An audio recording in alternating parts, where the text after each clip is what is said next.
W! The Commanders are back in the winning column after a 24-16 win against the Atlanta Falcons in the hot ATL. We secured that W, guys. We secured that W. It was a little tough at the end, but a W is a W. This breaks the 3-game losing streak that we had after starting the season off 2-0. But yeah, Evan, what are your first thoughts on the W? It feels good, man. It just feels good to win a game first and foremost. It feels good to, I'll say it, look like the better coach team for once. But also, man, we've been riding this defense all season long. We got to give them credit where credit's due today. They were the ones that won this game, man. But they had a whole lot of chances to like hold the fort, keep us in the game, keep us ahead, and they did each and every time. Like you remember the Jamison Crowder punt return right before that first stop of the game. And then there was the 3 interceptions. Two of our guys had their first of the season, Benjamin St-Juste and Jamin Davis. It's just every time the defense needed to make a play today, they did. And we got to tip our hat to them. We honestly, we hope we can see more of this in like later on in the season, because if this keeps up, we in good hands. It got to keep up, though. Do it. Yeah, I agree. I think with the interceptions, it was great to see Jamin Davis. I mean, for as much slack as we've been giving him, make a big play like that, especially against Bijan Robinson one-on-one. St-Juste interception, that was kind of crazy because it was supposed to be a delay game. Ritter just threw it up, and which, by the way, I will mention, everyone was talking about how he was undefeated at home in college and at home and in the NFL. But as of 30 minutes ago, streak is over. Add that to the list. We not Tulsa, my boy. Streaks. We are not Tulsa. Yes, sir. Yeah. No, but so who was the third guy with the interception? It was St-Juste. Jamin Davis at the end. I know, but he had Kendall Fuller. Yeah, sorry. Yeah, Kendall Fuller was the first one. The first interception by Fuller was beautiful because Jack Del Rio actually disguised the it was a 6-man blitz or something, and when you put pressure and be creative, you got an interception. So that was great to see. Jack Del Rio being creative.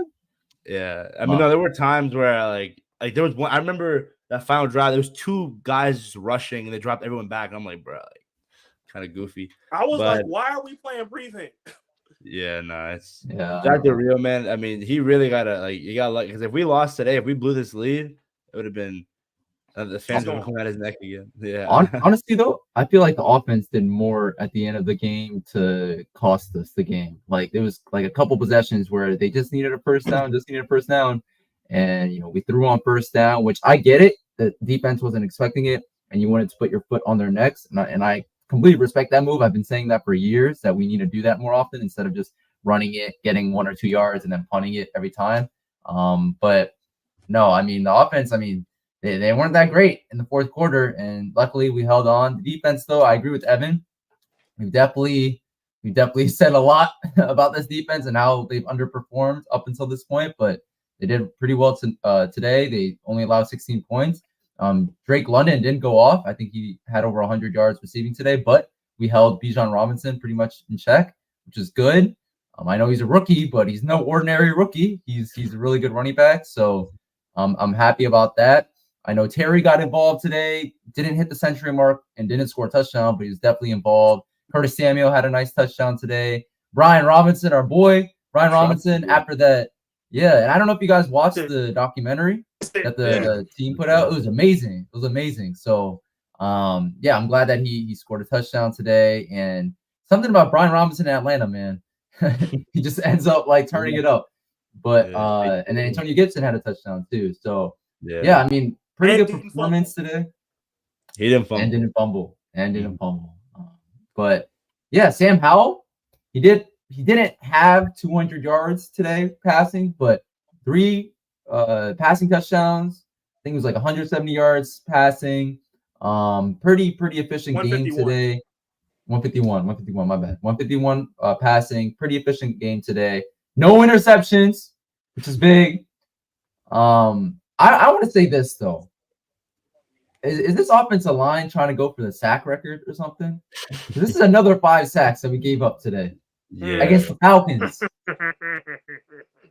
Yeah. Like the Falcons passing defense has been pretty good this year, but in terms of rushing the passer, that's not what the Falcons are known for at this point. And another 5 sacks. Guys, I am very concerned. I will say, I mean, as much as I want to give the O-line some heat, I mean, I think some of it's got to be on Sam, man. He just hangs on the ball for too long. And at a time like that, when you're facing that much pressure, just throw it away, throw it out of bounds. Yeah. I mean, I guess he's young, and in college at UNC, he thrived off of extending plays, but it's the pros, man. You just can't do it in National Football League. Yeah, and real quick, just to add to Nadi's point that he said a couple minutes ago, Drake London, 9 catches, 125 yards. He's the only player that had more than 50 receiving yards today. Bijan Robinson, check this, 13 carries, 37 yards.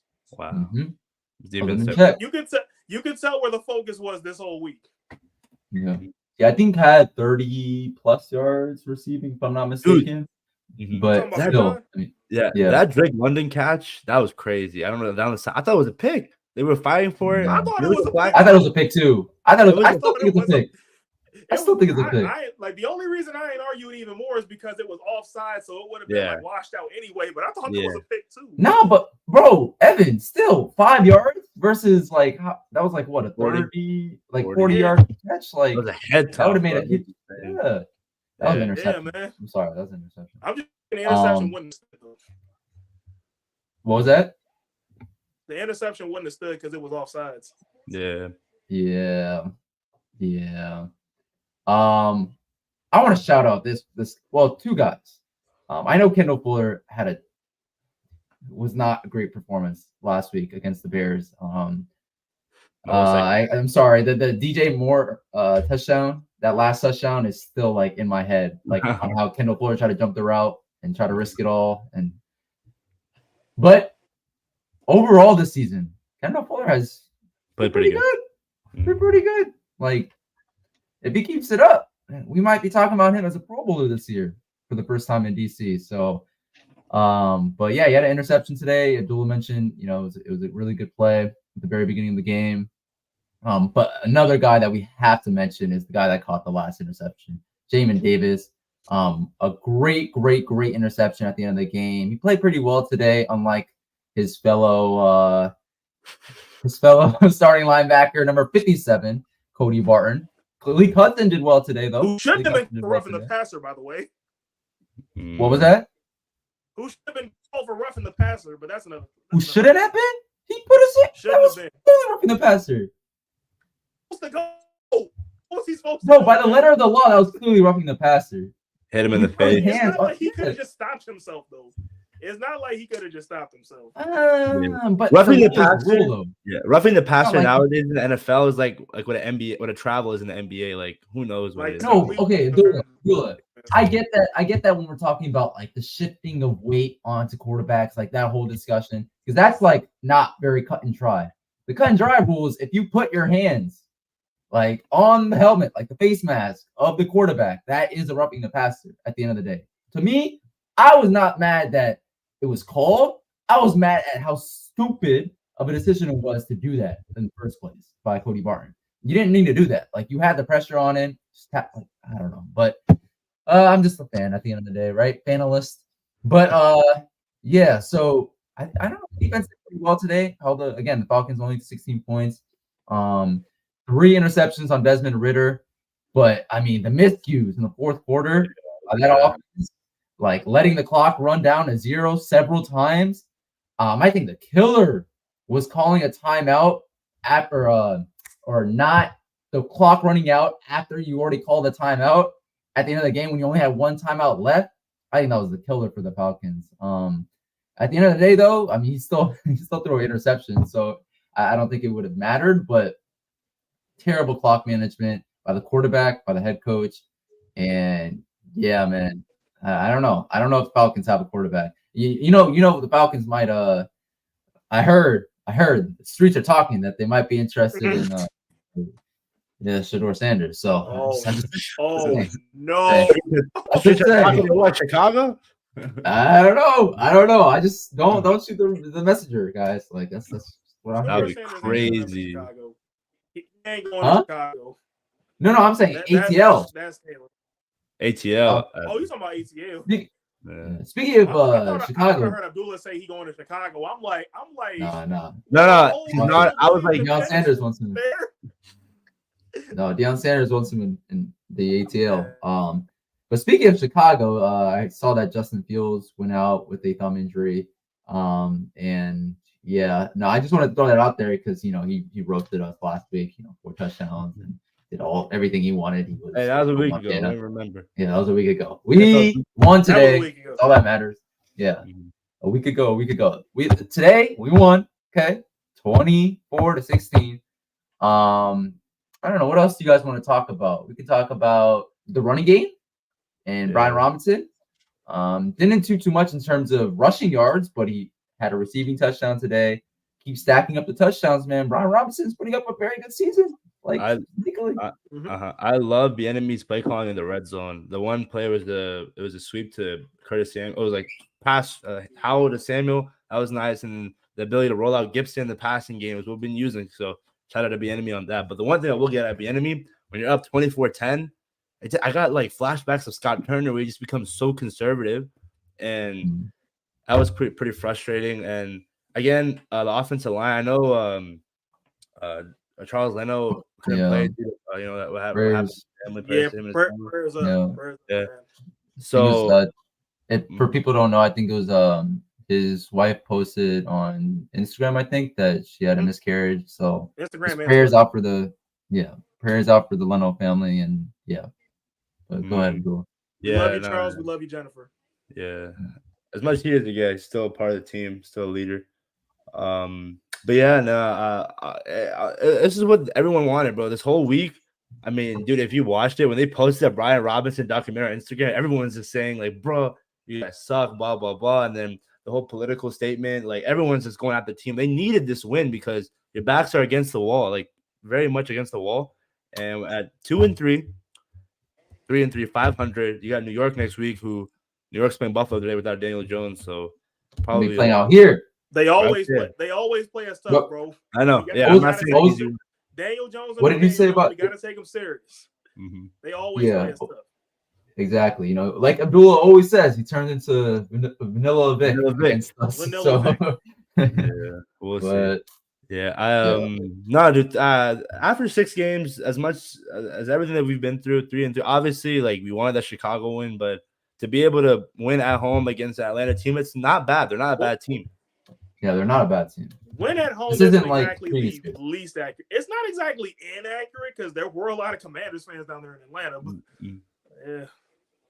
yeah. I mean, it looks like Saquon, there's a real chance that he's playing against the Bills tonight. So, I mean, that means that he's probably going to be playing next week if he's healthy. So, we will be having to face Saquon.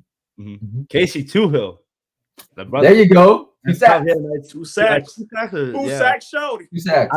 I will say, dude, I mean, I don't want to sound like a hater, but it's so frustrating when I see the backups like play better than our starters, if that makes sense, Yeah.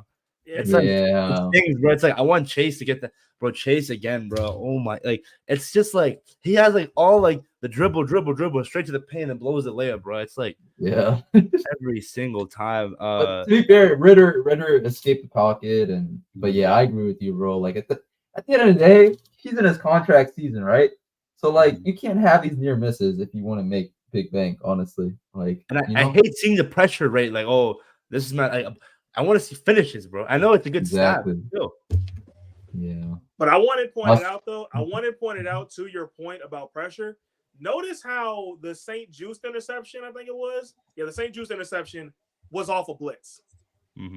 That was off a blitz. Not saying nothing. I'm just saying. Yeah.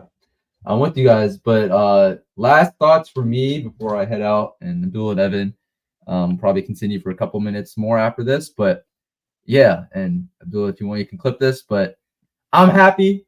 We won 24-16 in the hot ATL. It wasn't easy, but Sam Howell had a pretty efficient game today. Brian Robinson did some good things, caught a touchdown. You had the defense only giving up 16 points. We had 3 interceptions off Desmond Ridder. And while everybody can say what they want to say about the Atlanta coaching and Desmond Ridder getting in his head too much at the end of the game with regards to time management, we earned this W. And now we're on to New York. We're going to come out here to where I'm at in New York, and hopefully we secure that W next week. But yeah, thank you guys. And Abdullah and Evan got it from here, but W is a W at the end of the day. Yes, sir. Peace out, guys. Yeah, naughty. Yeah, Evan, but I was saying, so right now, let's look at our upcoming schedule. I don't know if you can pull it up. We got All right, New York. so we next got New week. York next. Then we're back home for the Eagles. Oh, I know that off the top of my head. I'm pulling up the schedule right now. All right, Mhm. after Philly, we go to New England. Then we Uh-huh. got Seattle back home for the Giants, Dallas on Thanksgiving, and then I think that's our bye right after that, Mhm. and then the Dolphins, Gotcha. and then LA, the Jets, the Niners, and the Cowboys. Gotcha. Okay. All right. So, I mean, honestly, like looking, especially since those games at the end, like where a team might not be playing as much because their seed's already good, like the Niners, and the Cowboys too. 3-3 right now, 4-3. Looking at 4-3 next week, that's something for sure. I wanted We to gotta ask earn that you. 4-3. I We agree. gotta No, I earn that agree. 4-3. Yeah, it's not going to be easy because again, like we always, every time we play the Giants, it's just very tough, and they have our number. I was going to Yeah, ask you. even if they lose tonight, they 1-5. Play them like they 5-1. Yeah, no, I agree. I agree. That's how I see it. Play if they 1-5, play them like they 5-1. Hmm. What are your thoughts on Rivera's coaching today? Do you have any concerns or any? Okay, Ron honestly looks like the better coach today. Like he had us looking like the better coach team. The Commanders as a whole, they looked refreshed. They looked prepared. It looked like the extra rest did them actually like a little bit of good. Mm-hmm. Although I will say the opening drive on defense wasn't the best, but after that, just 9 points allowed. The team looked. It was night and day from how we looked against the Bears, man. This is a game that Ron needed to have, and he did. Actually, one of the biggest things that Ron did today that I was impressed by, like the 4th and 1 where we went for it right after we stopped Atlanta on 4th down, and instead of giving it to B-Rob, Howell tucked it himself. I'm like, yo. Great option. I'm like, yo. That's crazy. Yeah.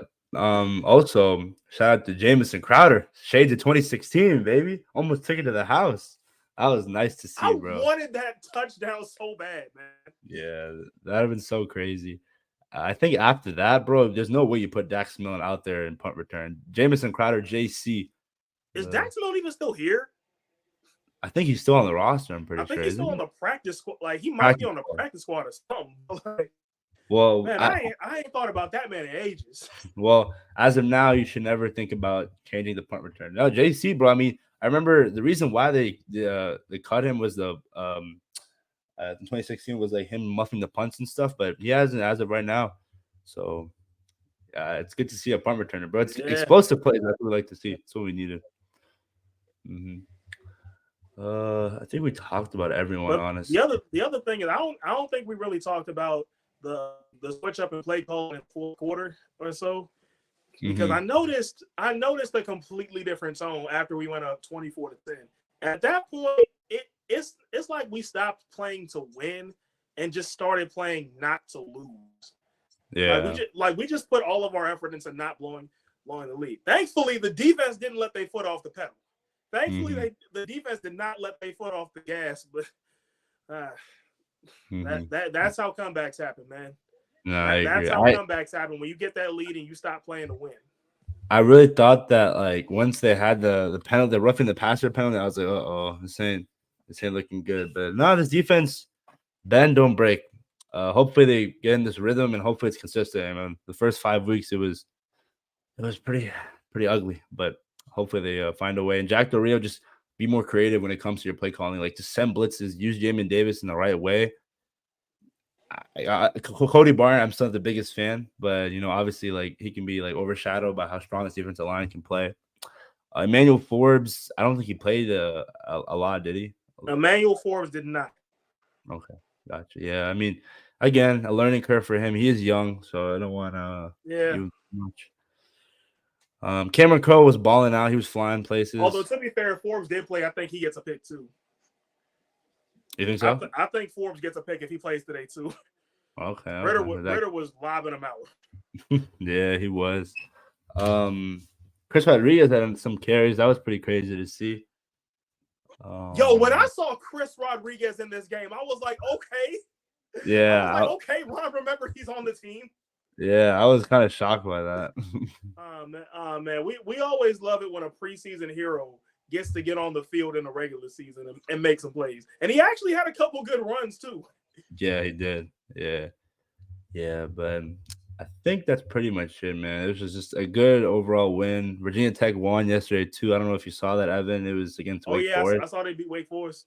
Yeah, it was tough. This new QB, bro. I'm telling you, light skin. He's like, I call him mini Jalen Hurts. He's nice. But yeah, it was a good weekend. The Giants play tonight. Hopefully the Bills, beat the brakes out of them. Dallas plays tomorrow. Hopefully the Chargers. Go Chargers. Go we Chargers. are now officially the biggest Chargers fans there ever were. Yeah, I agree.